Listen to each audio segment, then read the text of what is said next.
Hi, I'm Madeline from Cricut, and today we are going to be making some rolled paper flowers. So let's go ahead and get making.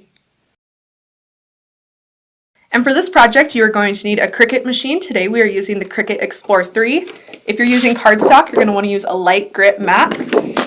A piece of cardstock. I was able to trim a piece of bigger cardstock I had down, so it fits perfectly for my project. A connected device with Cricut Design Space, and a glue gun. So once you're on your blank canvas, you can head over to the Images tab. And if you search 3D flower, lots of options will come up. And I already know which one I'm going to use. So let's see, there they all are. I'm going to use this image.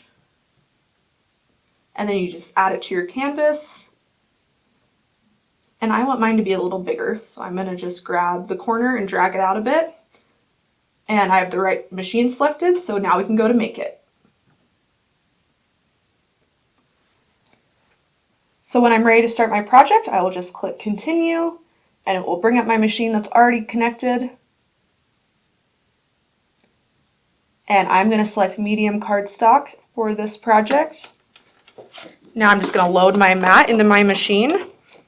Make sure they get under those bumpers right there and press the load button.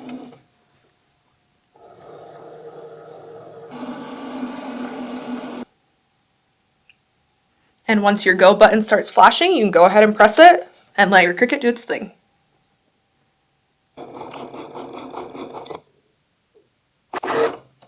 And then you can go ahead and press the unload button. And we are good to go.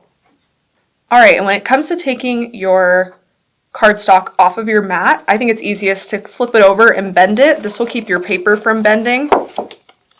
And it just pops off super easily. And if anything gets left behind, you can pick it up later. So I just carefully peel it off. And since this is going to be rolled, it's actually okay if it rolls a little bit. All right, set that to the side. And now that we have our rolled flower, basically what we're going to do is just roll it into a circle. I usually use my thumb to kind of bend the first part. If you have a bobby pin or a quilling tool, this is a great time to use it, but I usually just use my fingers. And you just keep rolling it along the seam. And I like to do it pretty tight initially, and then once it's done, I'll let it loose a little bit. So now you can see our flower's pretty tight, so if you just let it go, it'll loosen up. And I just kind of hit it a few times, honestly. And then at the bottom of this, there's a perfect little circle that you just add some hot glue to, just a little bit.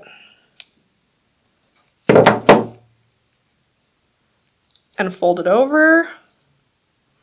And when you turn it over, I usually pull out the petals a little bit to make it a little more realistic looking. And we have a perfect little flower. And the cool thing with paper flowers is they come in so many different shapes and you can do whatever size you want. So what I like to do is make a bunch of different ones and then they add that contrast when you have your bouquet. So here you can see we have a bunch of different shapes and they do not look like they're going to be flowers in the beginning, but they come together and it's honestly magical. So if you look at all of these, you can see that they are totally different shapes. This is the one we just made, this kind of pokey one. But if you see the comparison between these two, they're totally different, even though they look like they're going to start the same way. This one almost looks like a heart. Thanks so much for following along today as we made these paper flowers. I think they turned out so cute and it was such a fun project to make. Make sure you like and subscribe to Cricut's YouTube channel and let us know if you have any questions. See you later and happy making!